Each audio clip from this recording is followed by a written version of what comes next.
Good afternoon for, we think, the last time on Friday, January, sorry. Oh, Lord, that's a long day. January 23rd, 2026. It is 4:15 p.m. and we are going to look at the last bit of language for today, and then we are going to take a straw poll, and then we're going to go enjoy our weekend. So, Grady. Thank you, Madam Chair. Grady Nixon, JFO. On page 1 of the document that I handed out, this would be language amending the budget to add that additional funding for Vermont Cares. So you'll see 2 number changes in that section. Beginning on page 2, we have some adjustments and additions to the 1100 one-time section. I'll just clarify for the committee. There are other one-time sections that were in the GovRec or already seen, such as the ADEC one-time appropriation. That those aren't here, but they will be in the final section. The first, you'll see we have a sub E, sub 5. This would be the general fund and federal fund split for non-emergency medical transportation funding. That's the transit, the public transit people. Yep. Thank you. Then sub G, sub 7. This language should look familiar to the committee. I believe Katie McGlynn went through it. We're just adding it to the one-time section here, so it's easier for our team to put this into our web report. But this is that 210,000 substance misuse fund. And that's changing. So those numbers will shift around, I believe. Yeah. Yes, between the fund and general fund. So that we're not going to vote on that today. So we'll get the right numbers and we'll do what we talked about. Okay. On page 3, you'll see a sub H, sub 5. Again, that's that language that Katie McGlynn went over, just bringing it into the one-time section. So this relates to distributing funds to homelessness services partners. Right. Got that yesterday. On page 4, you'll see a sub R, sub 5. This is where you see that global commitment element of the non-emergency medical transportation funding. So that's just the total of the 2 separate things. Exactly. Yep. Yep. And then finally, on page 5, this is an increase to the appropriation for a grant to the Vermont Food Bank. Right. Difference being the 400 that we talked about. On page 6, this is in that sub D, reflects the 2 changes that the committee discussed earlier today relating to the reservation of the 74.9 million. So that reference to the new child care reserve mechanism is no longer there. So that's no longer being notwithstood. And the language was slightly adjusted to just specify that that 74.9 million is being reserved for addressing federal funding shortfalls, property tax relief, or any other uses determined to be in the best interest of the public.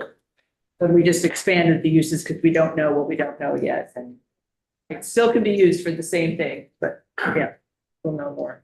Okay. And then finally, on the last page, this is notwithstanding language relating to the allowable uses of the pilot fund. So this is just making sure that the change to the appropriation in section B139 is an allowable use of the pilot fund. Any questions for Grady? So page 2, sub 7, we talked about it. This is set up for the $210,000.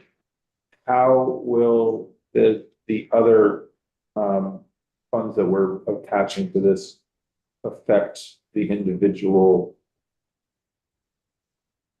appropriations that are listed here? Will they just be doubled?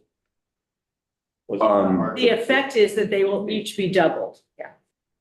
It may come out in a couple of different ways because 228,000 is coming from this fund and the rest is coming from general fund. So we're going to have to say, and of the misuse fund, X amount goes to each of these, and then from the general fund, Y amount goes to each of these. So it's not, that's my guess, right? Yes. And the testimony that we took early on from representative was that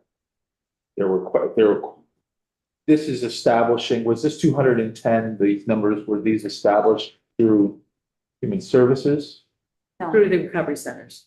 through the recovery centers Yeah. themselves Came in there. currently? Yes. Okay, so this is, so And we this don't is have session to. law.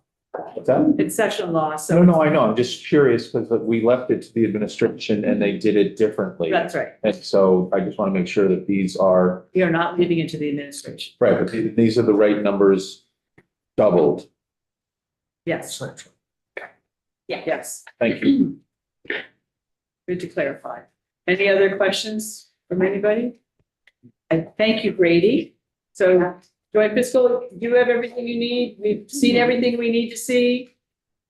Everybody good? So it's a straw poll.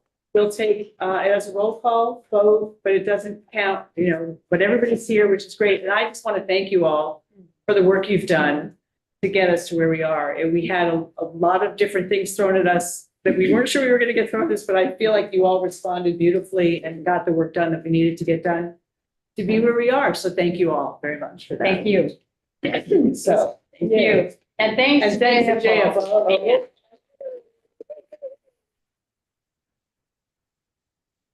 All right, so is there a motion to approve a straw poll, the budget adjustment as we have discussed? I move that we approve the FY 26 budget adjustment as we have discussed. I'm asking for the bottom line. That's okay, no, I think that's good. We know what we need. Is there a second? I'll second. Okay, great. Is there any further discussion? If not, the clerk may call the roll. Straw roll. Representative Blumenle, Yes. Representative Dickinson, Yes. Representative Pelkis, Yes. Representative Kaczynska, Yes. Representative LaRoche, Yes. Representative Rowicki, Yes. Representative Nigro, Yes. Representative Squirrel, yes, Representative Stevens, Yes. Representative Giacopone, Yes. and Representative Shaw. Yes. 11-0. Great job, everybody. Congratulations.